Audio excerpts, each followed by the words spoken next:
Congress.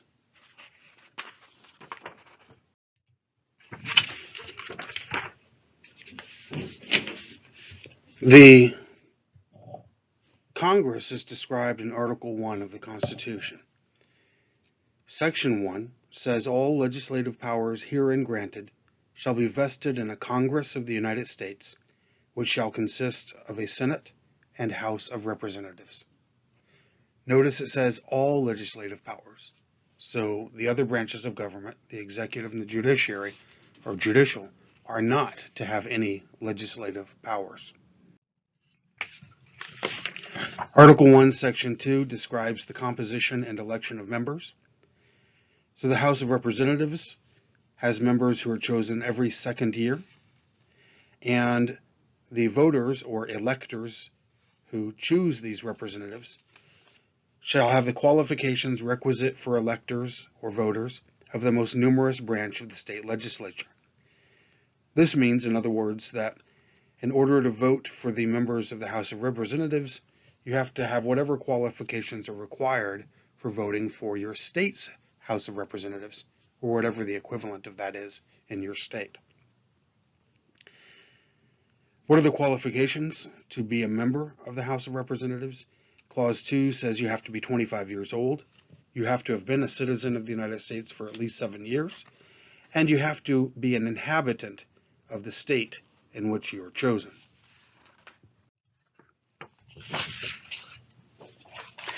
Article 1, Section 2 describes the apportionment of representatives and taxes. It says representatives and direct taxes shall be apportioned among the several states according to their respective numbers. In other words, how many representatives a state has depends on its population, its respective numbers, compared to the other states. It goes on to say that there shall be an enumeration every 10 years, every subsequent term of 10 years. This is referring to the census. There will be a count or enumeration of the number of people in the United States in each state, and this count will determine how many representatives they have. But each state shall have at least one representative. Notice parts of this are crossed out. The part which says, which shall be determined by adding to the whole number of free persons, including those bound to service for a term of years, and excluding Indians not taxed, 3/5 of all other persons. This is the infamous 3/5 clause. 3/5 of all other persons refers to slaves and says they shall be counted as equivalent to 3/5 of a free person for purposes of determining how many representatives a state can have. This has been crossed out because it's no longer operative since Amendment 13 in 1865 prohibited slavery.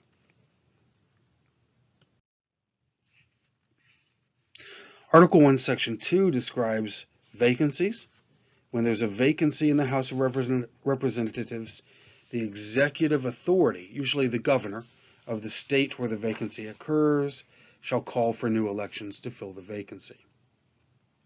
Clause 5 says that the House of Representatives shall choose their Speaker and other officers.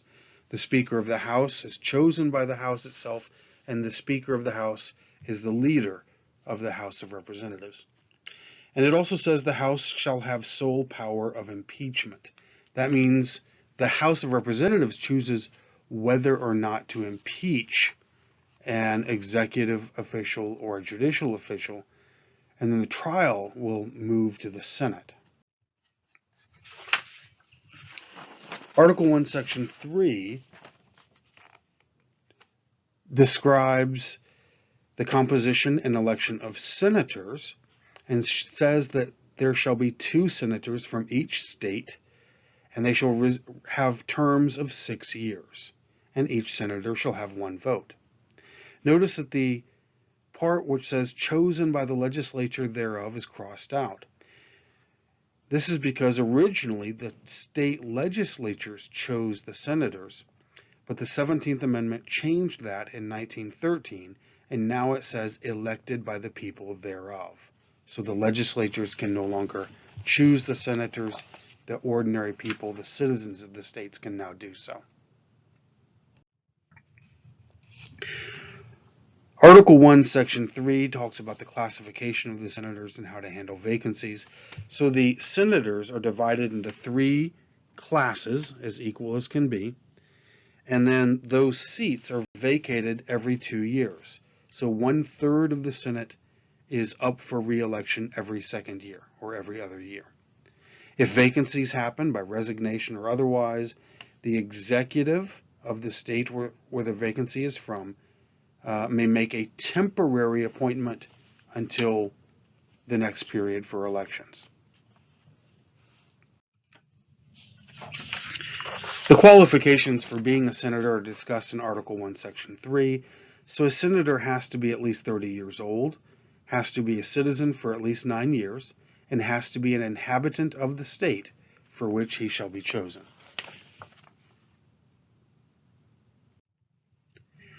The vice president is the president of the Senate, but shall have no vote unless they be equally divided. In other words, the only time the vice president actually votes in the Senate is if there's a tie, and that vote is necessary to break the tie.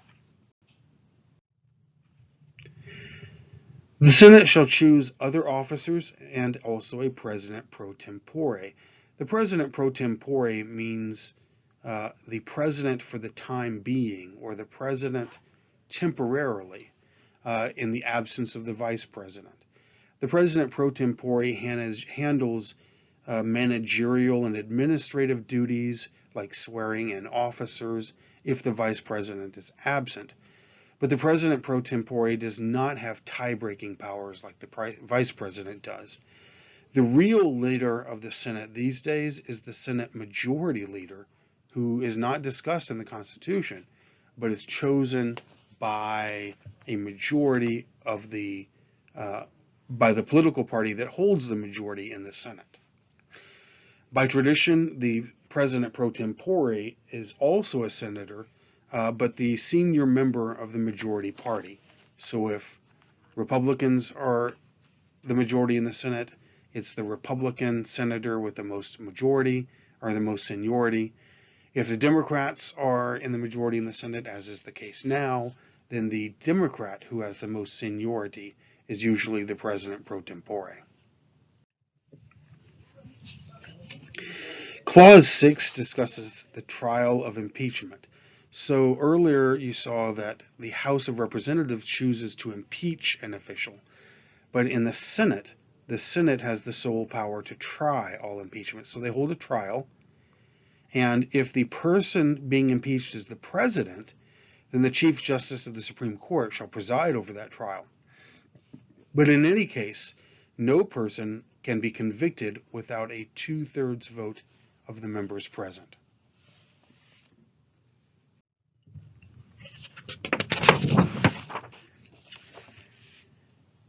This says judgment in cases of impeachment shall not extend further than removal from office and disqualification to hold and enjoy any office. So if a president, for example, is impeached and convicted, which has never happened, the president shall be removed from office and disqualified from holding any other office in the United States government. These are the 3 presidents you see here who have been impeached, but all have been acquitted. None have been convicted by the necessary 2/3 vote. Article 1 describes the time, place, and manner of holding elections and the sessions of Congress. So the state legislatures choose the time, places, and manner of holding elections, but Congress can alter or change those regulations. The Congress must meet or assemble at least once in every year and can appoint or choose its own day for meeting by law.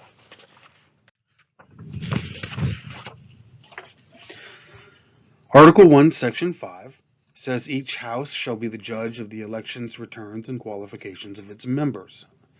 That means the House of Representatives decides how to handle disputes over elections of its own members, or disputes over the qualifications of its own members, and the Senate decides disputes over the elections and qualifications of its members. Each house may determine the rules of its proceedings, punish its members for disorderly behavior, and with a concurrence of 2/3, expel a member. In other words, if a member breaks the rules, it takes a 2/3 vote to expel that member from the House or the Senate. Each house shall keep a journal of its own proceedings. Neither house during the session of Congress shall, without the consent of the other, adjourn for more than 3 days.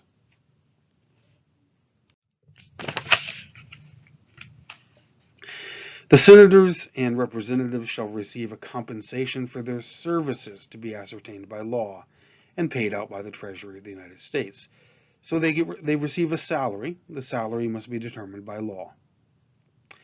They shall, in all cases except treason, felony, and breach of the peace, be privileged from arrest during their attendance at the session of their respective houses, and in going to and returning from the same.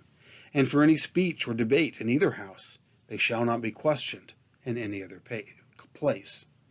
This means that, except for very rare instances, treason or felonies or breaches of the peace, they can't be arrested while they are attending a session in the House or the Senate. They are allowed to peacefully do their duty while they're at work in that time. And if they're giving a speech or if they're participating in a debate, they cannot be tried or accused for what they say in another court at some other point in time. This one says, no senator or representative shall be appointed to any civil office under the authority of the United States, and no person holding any office under the United States shall be a member of either house. This means basically they can't have two jobs at once. If you're in the House of Representatives or if you're in the Senate, you can't also hold an office in the executive branch, and vice versa. All bills for raising revenue shall originate in the House of Representatives. This refers to taxes. Taxes must originate in the House of Representatives, not in the Senate.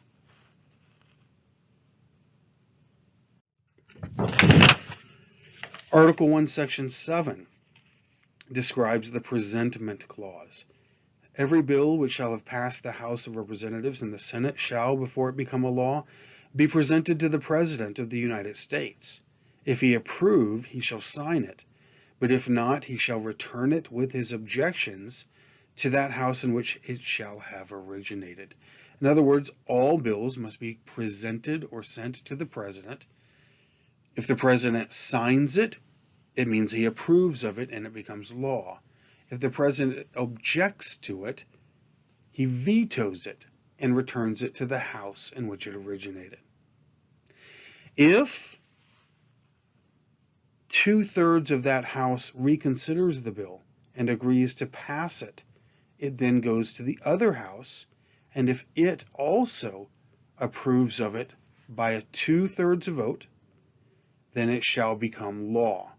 In other words, if the President vetoes a bill and sends it back, for example, to the House of Representatives, if 2/3 of the House of Representatives votes in favor of it, and then 2/3 of the senators also vote in favor of it, it becomes law and the President can't veto it again or do anything to stop it. If any bill shall not be returned by the President within 10 days, Sundays excepted, after it shall have been presented to him, the same shall be a law, in like manner as if he had assigned it, unless the Congress by their adjournment prevent its return, in which case it shall not be a law. So what if Congress sends a bill to the President and he ignores it for 10 days? It automatically becomes law, unless Congress has adjourned in the meantime, in which case it's treated as if it was a veto.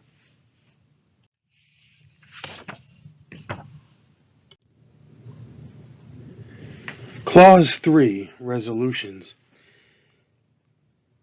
repeats some of the information on the presentment from the earlier clause, but says that a resolution, order, or vote which does not require the concurrence of the Senate and House of Representatives would not have to be presented to the President of the United States. So this might be a resolution that doesn't create a law, for example.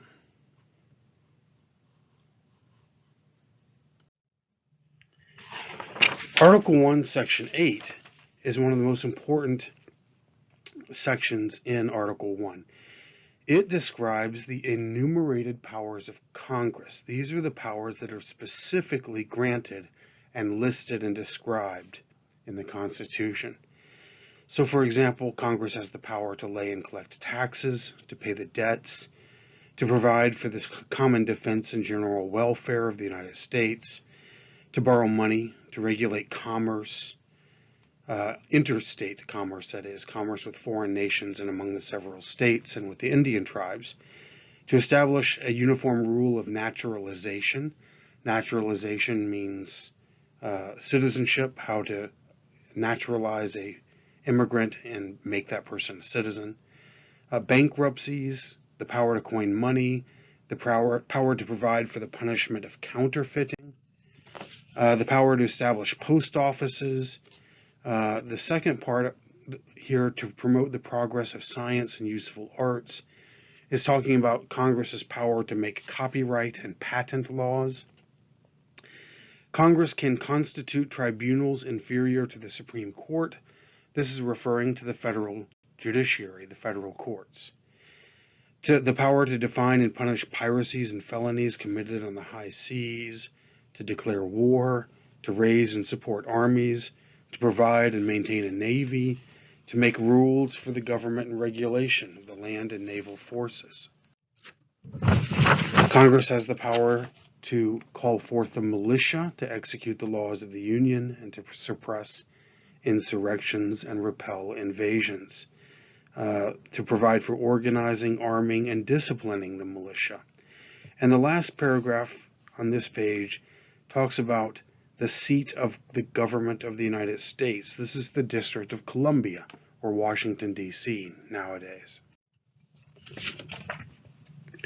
Article 1, Section 8 concludes with a very important clause, the necessary and proper clause. This describes or gives Congress unenumerated powers, powers that are not specifically listed. So it says, Congress shall have the power to make all laws which shall be necessary and proper for carrying into execution the foregoing powers and all other powers vested by this Constitution. So if there is something that Congress needs to do that is necessary and proper in order to carry out one of its earlier enumerated powers, like the power to coin money, for example, then the necessary and proper clause explains that it has that unenumerated power also. This is just another list of some of Congress's enumerated powers. Article 1, Section 9 is no longer operative. It said, the migration or importation of such persons as any of the states now existing shall think proper to admit shall not be prohibited by the Congress prior to the year 1808, but a tax or duty may be imposed on such importation not exceeding $10 for each person. This section, which no longer exists or no longer is in effect, was referring to the possibility of a ban on the importation of slaves. There were many in the Constitutional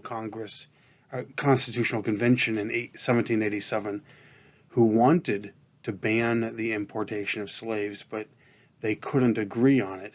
So they basically agreed to not allow such banning for 20 years, and then afterwards, beginning in 1808, it would be up to Congress.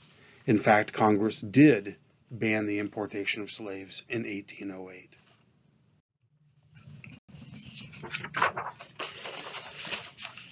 Article 1, Section 9 has a number of limitations on the power of Congress. The first two sentences or clauses are really interesting and important. So first, the privilege of the writ of habeas corpus shall not be suspended unless when in cases of rebellion or invasion the public safety may require it. Habeas corpus is the ancient doctrine or writ which protects you from arbitrary jail or arbitrary imprisonment.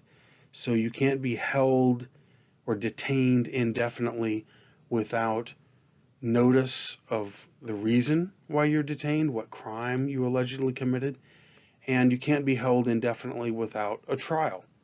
So that's what the writ of habeas corpus refers to. But it can be suspended by Congress in cases of rebellion or invasion. The second clause says no bill of attainder or ex post facto law shall be passed. A bill of attainder was a bill, like a law, that would assign judgment or sentence for a crime, punishment for a crime to somebody. So the Parliament might pass a law saying that such and such person is guilty of this crime and shall be punished by having his estate seized or by going to jail. That's a bill of attainder, and Congress has no power to do that.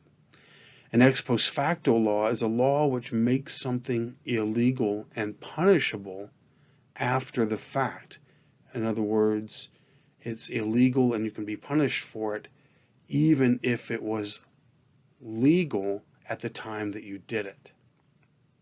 So Congress can't do such a thing.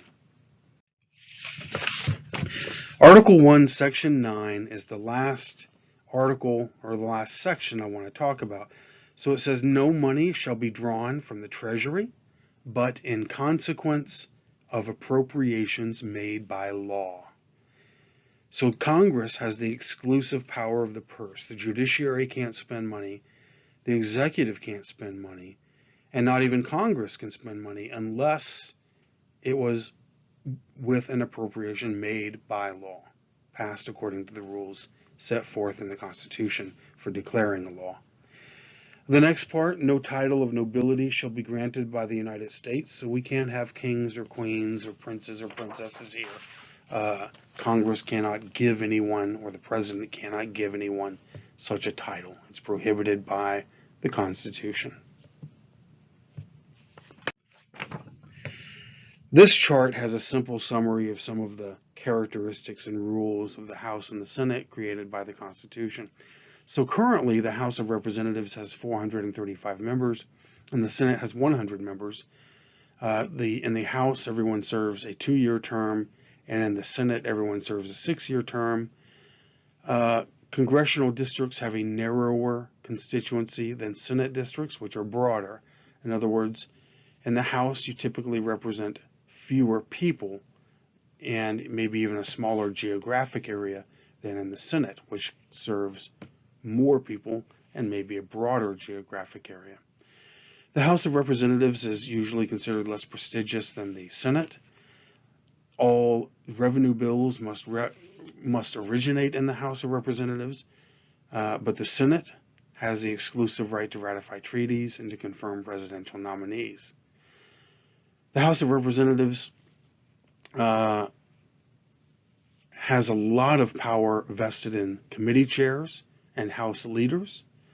So unless you're the chair of a committee or a leader in the House, you don't have a lot of power. Whereas in the Senate, power is distributed more evenly. Pretty much every senator is a powerful person in that House.